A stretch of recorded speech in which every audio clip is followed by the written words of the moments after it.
नमस्कार, प्रणाम प्यारे साथियों, स्वागत है आपका आज के एक नए क्लास में। दोस्तों, मैं जयंत सर और आज मैं आपके सामने अर्धनारीश्वर लेके आ गया हूँ। अर्धनारीश्वर एक अध्याय है आपके चैप्टर में, जो कि चौथा अध्याय है। प्यारे साथियों, इस अर्धनारीश्वर के लेखक स्वयं हमारे बिहार के लाल अर्थात रामधारी सिंह दिनकर, जो कि राष्ट्र कवि के नाम से बहुत ही ज्यादा फेमस है। चलिए साथियों, बिना विलंब के हुए क्लास की ओर अग्रसर होते हैं। और सूचना यह कि अगर चैनल पर पहली बार है तो चैनल को सब्सक्राइब कीजिएगा, साथ ही साथ बेल आइकन को प्रेस कीजिएगा और वीडियो को लाइक कीजिएगा। और चलिए शुरू करते हैं। देखते हैं आपके सामने में अर्धनारीश्वर है, शिव और पार्वती का कल्पित रूप आपको दिखाई दे रहा होगा स्क्रीन पे। चलिए आगे बढ़ते हैं, देखते हैं आगे क्या है हम लोगों के पास। चलिए प्यारे साथियों, फिर उसी प्रकार से, उसी ढंग से, फिर उसी उत्साह के साथ, उसी ऊर्जा के साथ आज हम लोग फिर से आ चुके हैं अर्धनारीश्वर में। प्यारे साथियों, आज हम लोग सबसे पहले पढ़ने वाले हैं लेखक परिचय को, अर्थात रामधारी सिंह दिनकर के बारे में जानेंगे। उसके बाद अर्धनारीश्वर पाठ का सारांश पढ़ेंगे, जो आपके आने वाले बोर्ड की परीक्षा के लिए बहुत ही ज्यादा महत्वपूर्ण होने वाला है। चलिए प्यारे साथियों, एक एक बिंदु पे ध्यान दीजिएगा, एक एक पॉइंट पे ध्यान दीजिएगा, जो कि आपके आने वाले बोर्ड की परीक्षा के लिए बहुत ही ज्यादा महत्वपूर्ण होने वाला है। चलिए शुरू करते हैं। प्यारे साथियों, इस अध्याय का नाम है अर्धनारीश्वर। ध्यान दीजिएगा, बहुत महत्वपूर्ण है, ठीक है। चलिए अब पढ़ेंगे हम लोग सबसे पहले लेखक परिचय। प्यारे साथियों, लेखक परिचय को जानेंगे और बहुत ही मैं धीरे धीरे बोलने वाला हूँ। यह है हमारे रामधारी सिंह दिनकर साहब। प्यारे साथियों, लेखक का नाम रामधारी सिंह दिनकर और इनका जन्म 23 सितंबर 1908 ईस्वी को हुआ और इसका निधन 24 अप्रैल 1974 ईस्वी को। याद रखिएगा, जन्म 23 सितंबर 1908 ईस्वी को और इसका निधन 24 अप्रैल 1974 ईस्वी को हुआ। ठीक है प्यारे साथियों, निधन का मतलब मृत्यु होता है। क्लियर है? आगे बढ़े। अब देखिए इसका जन्म स्थान, लेखक का नाम जान गए, जन्म कब हुआ यह चीज जान गए, निधन कब हुआ यह चीज भी हम लोग जान गए। अब इस चीज का ज्ञान लेते हैं कि जन्म स्थान इनके है कहाँ। इनका जन्म स्थान सिमरिया बेगूसराय बिहार है। किनके? तो हमारे राष्ट्र कवि रामधारी सिंह दिनकर के। चलिए माता पिता, माता जी का नाम मनरूप देवी और पिताजी का नाम रवि सिंह। याद रखिएगा, माता जी का नाम मनरूप देवी और पिताजी का नाम रवि सिंह। याद रखिएगा, आगे आने वाले प्रश्न में यह दो प्रश्न रहेगा ही रहेगा। क्लियर है? आगे बढ़ते हैं प्यारे साथियों, इनकी शिक्षा दीक्षा देख लेते हैं, कैसे कहां किस तरीके से इन्होंने शिक्षा प्राप्त किया, इस चीज को जानते हैं। कह रहा है कि आरंभिक शिक्षा गांव में, जैसे हम लोग बचपन में पढ़े हैं ना गांव में, ठीक है, उसी प्रकार से हमारे राष्ट्र कवि रामधारी सिंह दिनकर आरंभिक शिक्षा अपने गांव में। उसके बाद कह रहा है 1928 में मोकामा घाट रेलवे हाई स्कूल से मैट्रिक। याद रखिएगा, यह भी पूछ देगा कि बताइए इन्होंने मैट्रिक कहां से किया, तो यह मोकामा रेलवे हाई स्कूल से किया। कब किया? तो 1928 ईस्वी में किया। इस चीज को आप नहीं भूलिएगा प्यारे साथियों, एक एक चीज को आपके सामने बहुत ही जबरदस्त तरीके से प्रस्तुत कर रहा हूं। आगे बढ़ते हैं। अब कह रहा है कि 1932 में पटना कॉलेज से बीए इतिहास से किया। याद रखिएगा, बहुत पावरफुल प्रश्न है। कहता है कि बीए किससे किए इन्होंने? तो इतिहास से किए। क्लियर है? चलिए आगे बढ़ते हैं। साहित्य अभिरुचि, अब इनकी अभिरुचि कौन से साहित्य में थी, कैसे थी, किस प्रकार से थी, इस चीज को जानेंगे। आगे कह रहा है कि 1925 में छात्र सहोदर पहली कविता प्रकाशित। याद रखिएगा, रामधारी सिंह दिनकर की पहली कविता छात्र सहोदर कब प्रकाशित हुआ? तो 1925 को प्रकाशित हुआ प्यारे साथियों, इस चीज को आप कदापि नहीं भूलिएगा।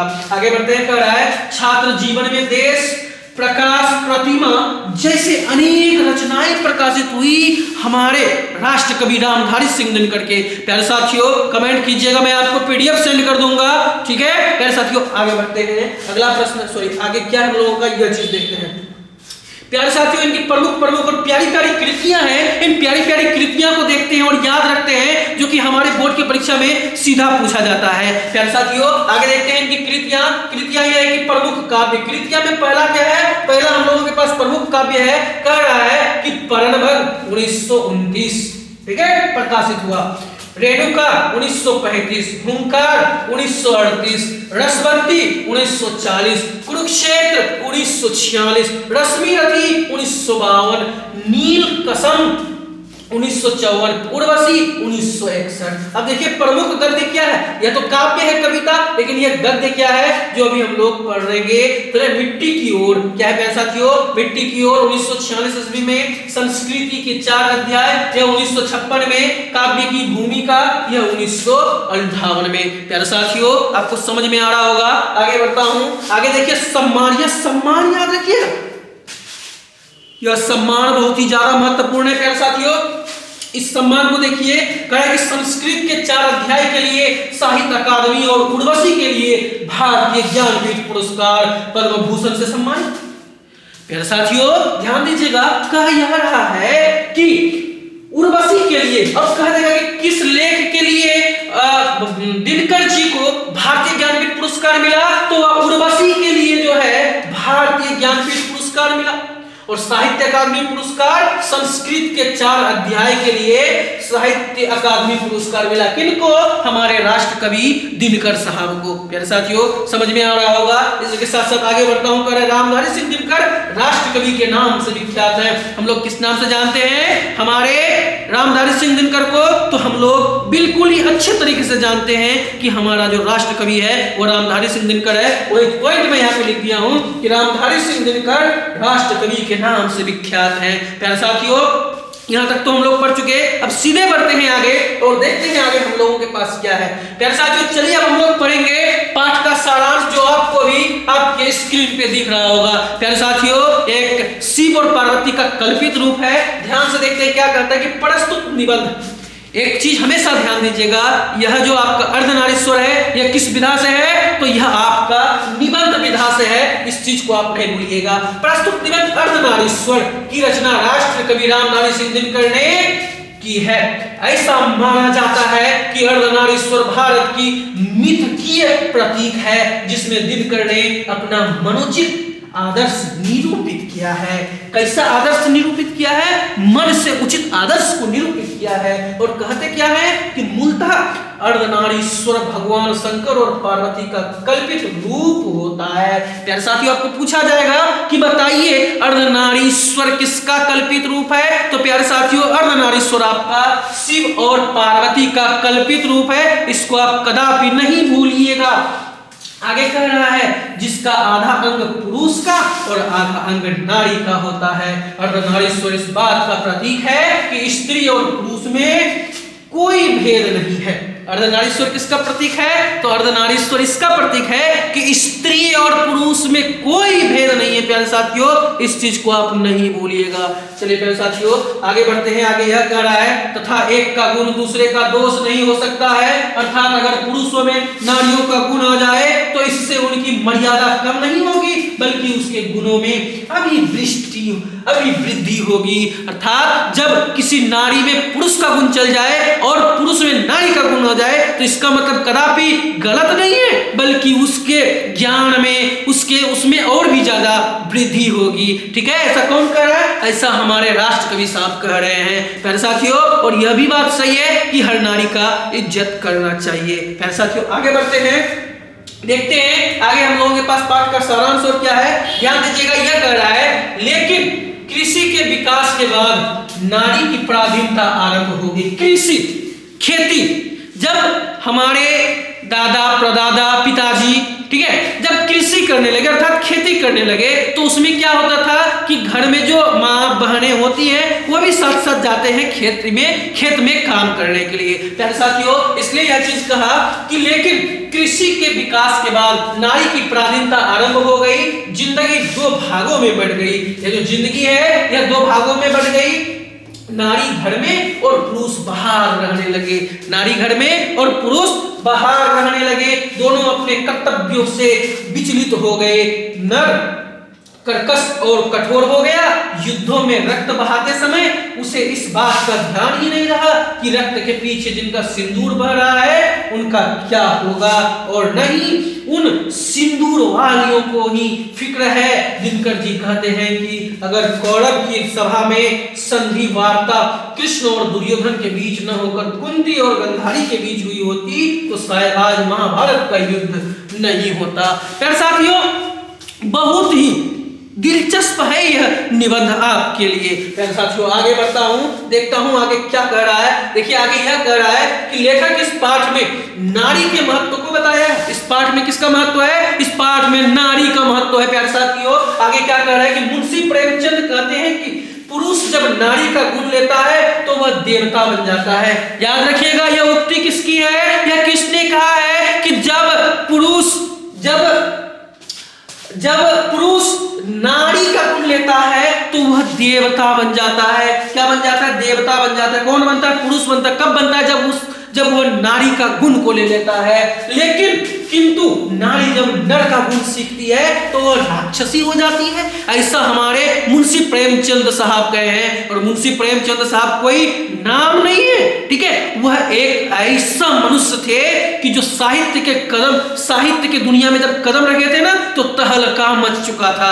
ठीक है प्यारे साथियों, चलिए आगे बढ़ते हैं। लेखक नारियों प्रति लोगों के सोच को भी इस पाठ में उजागर करते हैं। वह कहते हैं कि समाज में नारी को ही नागिन या जादूगरनी समझा जाता है, परंतु लेखक इस बात को झूठ मानते हैं। नर अपनी दुर्बलता छुपाने के लिए इस प्रकार के शब्दों का इजाद कराता है। प्यारे साथियों यहाँ के बाद अभी हम लोग आगे बढ़ेंगे और सीधा हम लोग चलेंगे किसके पास? और इसके बाद हम लोग चलेंगे सीधा वस्तुनिष्ठ प्रश्न के पास।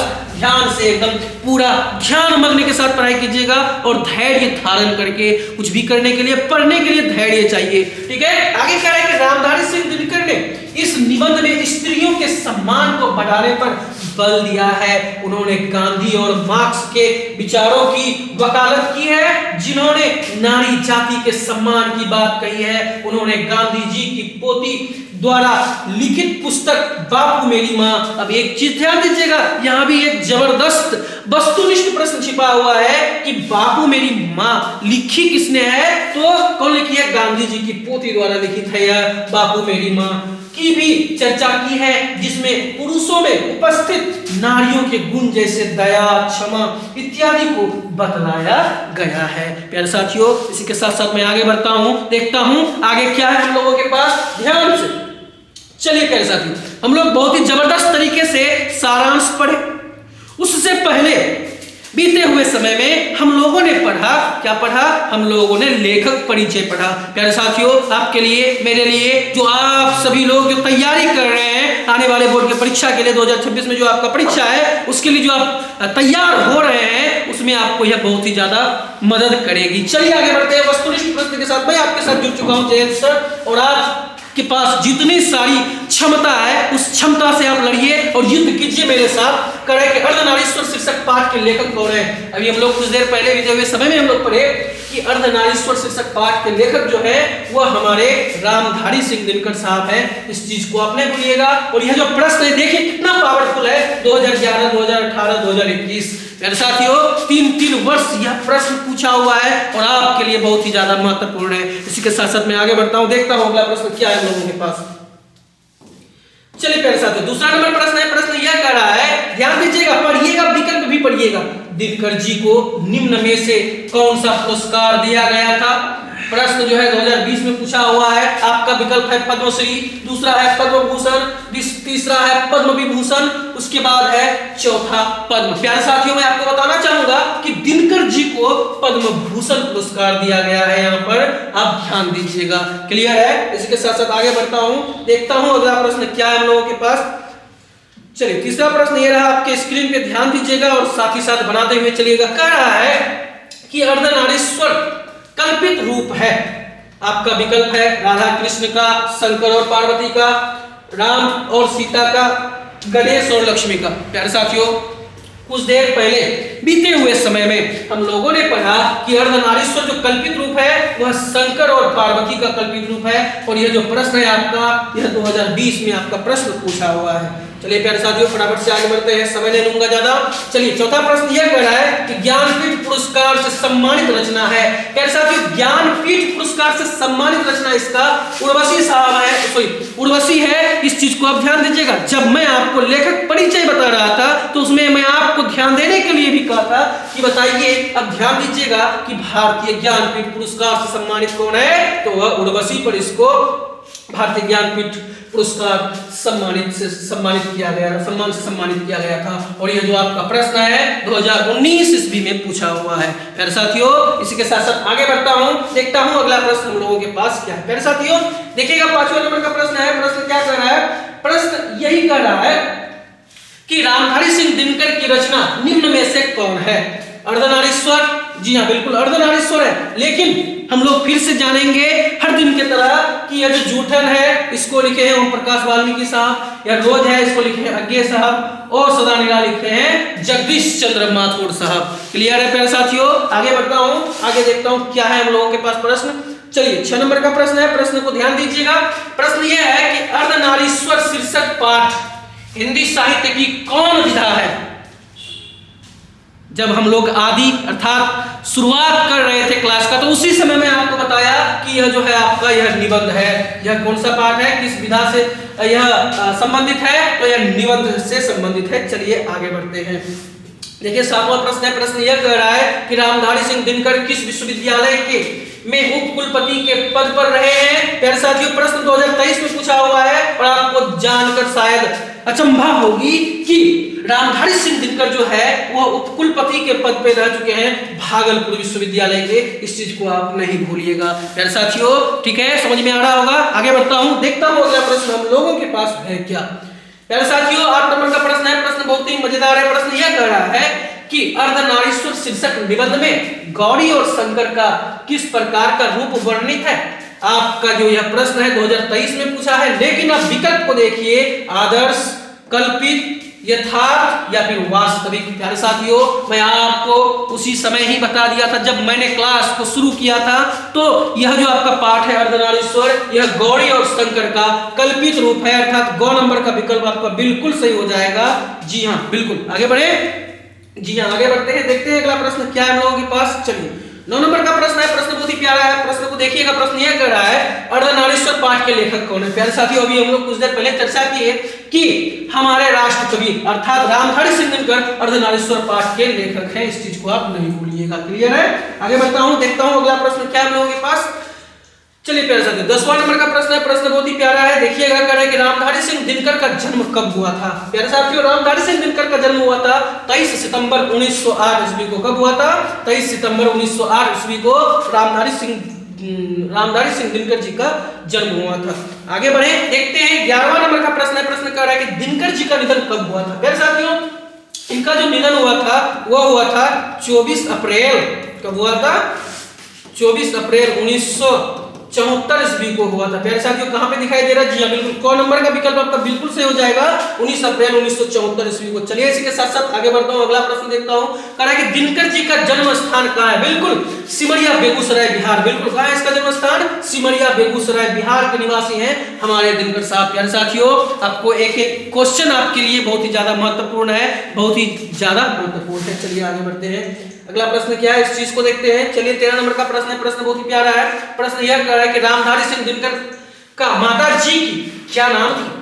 मनरूप देवी, राखी देवी, पार्वती देवी, अहल्या देवी। प्यारे साथियों माता जी का नाम मनरूप देवी और पिताजी का नाम रवि सिंह। ठीक है, चलिए रवि सिंह। अगला प्रश्न, जी हाँ वही प्रश्न है कि दिनकर जी के पिताजी का क्या नाम था? तो रवि सिंह नाम था। अब विकल्प को देखिएगा, रवि सिंह, बेनी सिंह, रामनाथ सिंह, श्री नरेंद्र मोदी। भैया बहुत ज्यादा ही है, श्री नरेंद्र मोदी नहीं होगा। दिनकर जी के पिताजी का नाम रवि सिंह। चलिए आगे बढ़ते हैं, देखते हैं अगला प्रश्न। चलिए अगला प्रश्न है कि रामधारी सिंह दिनकर के पत्नी की क्या नाम थी? श्यामवती देवी, लीलावती देवी, पार्वती देवी, मालती देवी। नहीं प्यारे साथियों रामधारी सिंह दिनकर जी की पत्नी का नाम था श्यामवती देवी। याद रखिएगा क्या था? श्यामवती देवी था नाम किनके? रामधारी सिंह दिनकर के पत्नी का नाम। चलिए आगे बढ़ते हैं, देखते हैं अगला प्रश्न। जी हाँ देखिएगा कह रहा है कि दिनकर जी ऑनर्स कब और किस विषय से किए थे? प्यारे साथियों ऑनर्स इतिहास से किए थे। कब किए थे? तो 1932 ईस्वी में किए थे। इस चीज को आप नहीं भूलिएगा, क्योंकि हम लोग वस्तुनिष्ठ प्रश्न को पढ़ने से पहले, वस्तुनिष्ठ प्रश्न बनाने से पहले हम लोग लेखक परिचय को बहुत ही शानदार तरीके से पढ़े हैं। उसके साथ साथ हम लोग यह भी जाने हैं कि अर्धनारीश्वर है क्या। ठीक है, इसलिए ध्यान से पढ़िएगा, वीडियो को अंत तक देखिएगा, अंत तक क्लास कीजिएगा। चाहे फिजिक्स पढ़ रहे हैं, केमिस्ट्री पढ़ रहे हैं, मैथ पढ़ रहे हैं, हिंदी पढ़ रहे हैं, इंग्लिश पढ़ रहे हैं, कुछ भी पढ़ रहे हैं, कोई भी विषय पढ़ रहे हैं। ठीक है, ध्यान से देखिएगा। चलिए आगे बढ़ते हैं, देखते हैं 17 नंबर का प्रश्न यह कह रहा है कि दिनकर जी किस विश्वविद्यालय में हिंदी के प्रोफेसर थे। प्यारे साथियों, दिनकर जी बिहार विश्वविद्यालय में हिंदी के प्रोफेसर थे, इस चीज को आप नहीं भूलिएगा। दिनकर जी बिहार विश्वविद्यालय में हिंदी के प्रोफेसर थे। चलिए आगे बढ़ता हूं, अगला प्रश्न क्या है यह देखता हूं। चलिए अगला प्रश्न है आपके पास, आपके स्क्रीन पे, आपके मोबाइल के स्क्रीन पे देखिएगा कि दिनकर जी कौन सा विश्वविद्यालय में उप कुलपति थे। फिर से वही प्रश्न, लेकिन इस प्रश्न का उत्तर भी वही होगा, भागलपुर विश्वविद्यालय, लेकिन प्रश्न दोहराया गया है, कोई दिक्कत नहीं है। चलिए आगे बढ़ते हैं, देखते हैं अगला प्रश्न क्या हम लोगों के पास। 19 नंबर का प्रश्न है। प्रश्न यह कह रहा है कि दिनकर जी की पहली कविता किस पत्रिका में प्रकाशित हुई। आपका विकल्प है छात्र सहोदर, छात्र पत्रिका, अखंड ज्योति या फिर छत्रसाल। प्यारे साथियों, दिनकर जी की पहली कविता छात्र सहोदर में प्रकाशित हुई थी। किसमें प्रकाशित हुई थी? छात्र सहोदर में प्रकाशित हुई थी। इसी के साथ साथ मैं आगे बढ़ता हूं, देखता हूं अगला क्लास क्या है। अगला प्रश्न है। प्रश्न यह कह रहा है कि दिनकर जी की पहली कविता कब प्रकाशित हुई थी। 1955 में, 1974 में, 1924 में या फिर 1935 में। प्यारे साथियों, इसका जो आपका विकल्प होगा, कौन सा विकल्प होगा थोड़ा सा सोचिएगा। चलिए आपने सोचिए, मैं ही बताता हूं कि दिनकर जी की पहली कविता जो प्रकाशित हुई थी वो 1924 ईस्वी में हुई थी। और किसमें हुई थी, किस पत्रिका में हुई थी? तो वह छात्र सहोदर में हुई थी। प्यारे साथियों, आगे क्या है? जी हाँ बिल्कुल, आज का क्लास हम लोगों की पूरी हुई। ठीक है प्यारे साथियों, आज यहीं तक, कल फिर मिलते हैं। तब तक के लिए सभी प्यारे साथियों को राधे राधे।